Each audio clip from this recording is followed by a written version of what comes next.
दोस्तों आदाब, मैं आपका मेज़बान अली आदिल खान हूं और आप देख रहे हैं टाइम्स ऑफ पीडिया चैनल।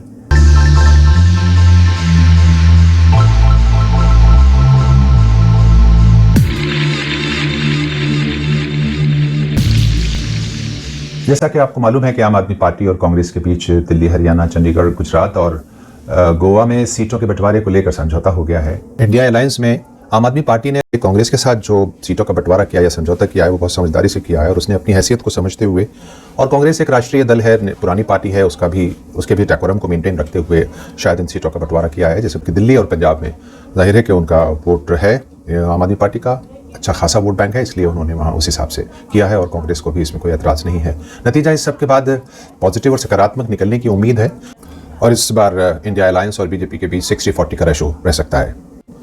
तो अगर दूसरी सियासी पार्टियां भी इंडिया अलायंस की इसी तरह से समझौता करें और अपनी हैसियत को समझते हुए और कांग्रेस को राष्ट्रीय दल की हैसियत से उनको उनका हिस्सा दिया जाए, तो हम समझते हैं कि शायद इंडिया अलायंस को इसका काफ़ी फ़ायदा हो सकता है। हालांकि कहा यह जाता है कि कांग्रेस जब भी क्षेत्रीय पार्टियों के साथ अलायंस करती है तो उसमें कांग्रेस का नुकसान होता है।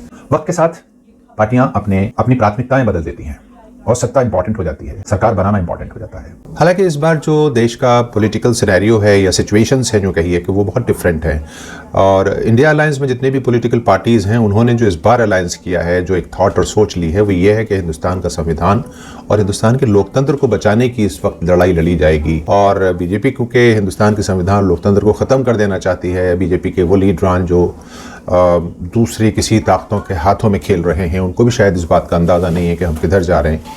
तो इस बार लड़ाई जो है वो देश के संविधान और लोकतंत्र को बचाने की लड़ाई है, हिंदुस्तान की आज़ादी को बचाने की लड़ाई है। हालांकि इंडिया गठबंधन में मौजूद तमाम पॉलिटिकल पार्टीज हिंदुस्तान के संविधान, लोकतंत्र और आज़ादी को कितना बचा पाएंगी ये भी भविष्य के गर्भ में ही मौजूद है। बड़े बड़े मॉल बन रहे हैं या एक्सप्रेस वेज बन रहे हैं और फिर जो है वो टोल प्लाजा बना दिए गए हैं, हाईवेज बना दिए गए, फ्लाईओवर्स बना दिए गए। सवाल ये नहीं है, सवाल है कि क्या देश का लोकतंत्र बच रहा है, क्या देश का संविधान बच रहा है, ये सवाल है इस वक्त। और अगर कुछ लोग हिंदुस्तान में चुनाव होने को ये समझ रहे हों कि देश का लोकतंत्र तो बहाल है क्योंकि यहाँ चुनाव हो रहे हैं, तो ये गलतफहमी है, खामो ख्याल है। क्योंकि चुनाव तो रशिया में भी होते हैं, चाइना में भी होते हैं, नॉर्थ कोरिया में भी होते हैं, तो क्या वहाँ लोकतंत्र है, ये सवाल है। आम आदमी पार्टी और कांग्रेस के बीच जैसे ही समझौते की खबर आई, इसके फ़ौरन बाद केंद्र की मोदी सरकार जो है वो एक्टिव हो गई और उसने अरविंद केजरीवाल को गिरफ्तार करने और घेराबंदी करने का सिलसिला दोबारा शुरू कर दिया। जैसा कि आपको ज्ञात है कि ईडी अरविंद केजरीवाल के पास 7 नोटिस भेज चुकी है। अरविंद केजरीवाल अगले हफ्ते गिरफ्तार कर लिए जाएंगे सीबीआई या ईडी के जरिए से। अब करवा लिया जाएगा गिरफ्तार या फिर उनको ज़मानत होगी, उनका क्या फ्यूचर होगा, इस सब पर हम वीडियो के अगले हिस्से में बात करेंगे। आइए पहले ये देख लेते हैं कि कांग्रेस के नेता मुकुल वासनिक आम आदमी पार्टी और कांग्रेस के बीच हुए बंटवारे पर क्या कह रहे हैं। में 7 सीटें हैं, आम आदमी पार्टी 4 पे लड़ेगी। वो 4 सीटें नई दिल्ली, वेस्ट दिल्ली, साउथ दिल्ली और ईस्ट दिल्ली। कांग्रेस पार्टी 3 सीटों पर दिल्ली में चुनाव लड़ेगी, चांदनी चौक, नॉर्थ ईस्ट और नॉर्थ वेस्ट। गुजरात में 26 लोकसभा सीटें हैं, 24 पर कांग्रेस लड़ेगी, 2 सीटों पर आम आदमी पार्टी के प्रत्याशी रहेंगे। भरूच लोकसभा और भावनगर लोकसभा की ये सीटें होगी। हरियाणा में 10 लोकसभा सीटों में से 9 सीटों पर भारतीय राष्ट्रीय कांग्रेस लड़ेगी और 1 सीट जो कुरुक्षेत्र की है वहां पर आम आदमी पार्टी के प्रत्याशी लड़ेंगे। ये सीटों को लेकर ये जानकारी आपके समक्ष रखनी थी। ये संभव है, 2 अलग अलग राजनीतिक दल हम होने की वजह से अलग अलग चुनाव चिन्हों पर हम ये चुनाव लड़ेंगे, लेकिन हमारी जिम्मेदारी रहेगी कि दिल्ली में कांग्रेस पार्टी 3 पर प्रत्याशी रखने के बाद भी 7 पर हम किस तरह से कामयाब हो सकते हैं, उस दिशा में हमारा प्रयास रहेगा और हमारे तमाम कार्यकर्ता और नेता उस दिशा में प्रयास करेंगे।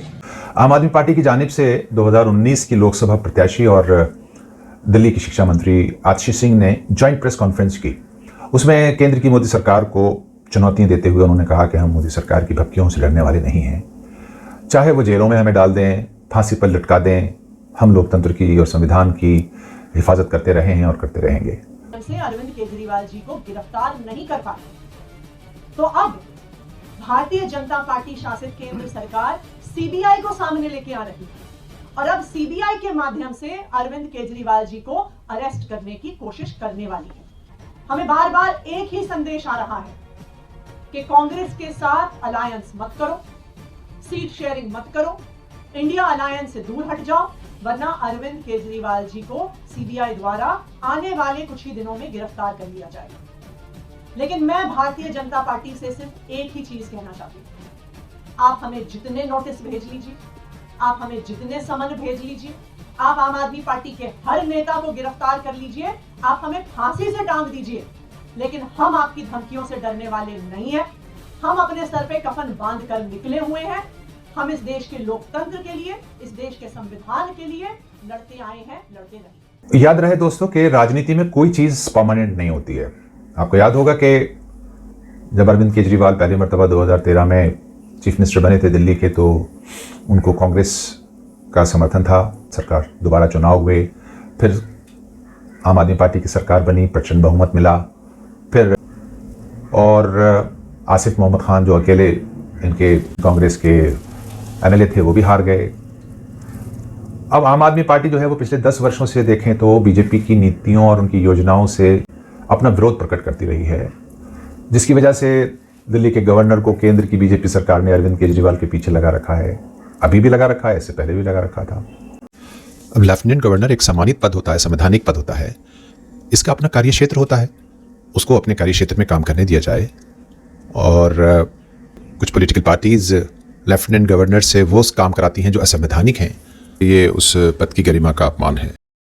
नेशन फर्स्ट की नारा देने वाले लोगों को यह समझ लेना चाहिए कि सिटीजन से नेशन होता है, we the people of India. उसके बाद फिर नेशन बनता है, राष्ट्र बनता है सिटीजन से, और अमन आता है इंसाफ से। तो अगर हम देश के प्रति वफादार हैं तो हमें चाहिए कि हम देश के लोगों के प्रति पहले वफादार बने, ऐसी योजनाएं बने जो जनहित में हों। लेकिन यूजुअली जनहित की योजनाएं दरकिनार रखी जा रही हैं। अब इस वक्त अपनी उपलब्धियां जगह जगह गिनाई जा रही हैं, असेंबली में, पार्लियामेंट में, अधिवेशनों में और चुनावी रैलियों में, लेकिन सच्चाई कुछ और है। जितनी भी योजनाएं बनी हैं उसमें ज़्यादातर योजनाएं पार्टी के अपने एजेंडे के हिसाब से बनी है, या उनको जो एजेंडा दिया गया है उसके हिसाब से बनी है, या जो भी अब तक काम हुए हैं वो पार्टी के हित में हुए हैं, इसमें कोई शक नहीं है, उसके लिए वो वफादार थे और हैं। लेकिन जनहित में काम नहीं हो पाया है। और बड़े बड़े दावे कर देना, 60 करोड़ लोगों के लिए पानी के कनेक्शंस और गैस कनेक्शंस और बैंक अकाउंट्स खुलवा देने की बातें करना, इसके ऊपर हम एक तफसीली वीडियो बना चुके हैं। मतलब एक तो होता है आपका दावा और दूसरे है धरातल पर उसका इम्प्लीमेंटेशन। तो इम्प्लीमेंटेशन दरअसल नहीं है, दावे ज़रूर हैं, इसमें कोई शक नहीं है। योजनाएं अच्छी हैं केंद्र सरकार की, मगर धरातल पर कुछ नहीं है। चाहे वो स्मार्ट सिटीज़ का मामला हो, चाहे वो 2 करोड़ रोजगारों की बात हो, चाहे वो 15 लाख बैंक में अकाउंट्स में तमाम देशवासियों के लाने की बात हो, भ्रष्टाचार निपटाने की बात हो, करप्शन फ्री पार्लियामेंट की बात हो, या फिर इसके अलावा सबका साथ, सबका विकास, सबका विश्वास की बात हो, बेटी बचाओ बेटी पढ़ाओ का नारा हो, ये सब कुछ धरातल पर ज़ीरो है। हमने कोशिश की कि देश के वो 543 गाँवों को देखा जाए जो हर एक सांसद को एक आदर्श ग्राम बनाने की बात कही गई थी, दिया गया था। किसी भी पार्टी के किसी भी सांसद के इलाकों में कोई एक गांव ऐसा नहीं मिला जो आदर्श गांव कहा जाए। जो आदर्श गांव होने की कसौटी थी उस पर एक भी पूरा नहीं उतरता दिखाई दिया फिलहाल। अगर कोई हो तो आप बताइए, हो सकता है हमारी नज़र से चूक गया हो। केंद्र सरकार के किसी लीडर की नज़र में ऐसा गांव हो तो हम ज़रूर जाकर देखना चाहेंगे और अपने देश के 140 करोड़ लोगों को भी सरकार की वो उपलब्धि दिखाना चाहेंगे, तो वो हमें ज़रूर चिन्हित करें। समाज में सौहार्द और सांप्रदायिक सद्भाव, पीस एंड प्रॉस्पेरिटी लाने के लिए अगर आपका कोई सुझाव हो जिससे लोगों के, देशवासियों के दिल जुड़ते हों, आपस में मोहब्बत बढ़ती हो, जिससे राष्ट्र का विकास हो सकता हो, तो ऐसी राय हमें आप ज़रूर दें। हमें आपकी रायों का इंतज़ार रहता है। मैं इजाज़त चाहता हूँ, जल्दी एक वीडियो के साथ दोबारा हाजिर होऊंगा। तब तक आप अपना ख्याल रखिए। जय हिंद, शुक्रिया।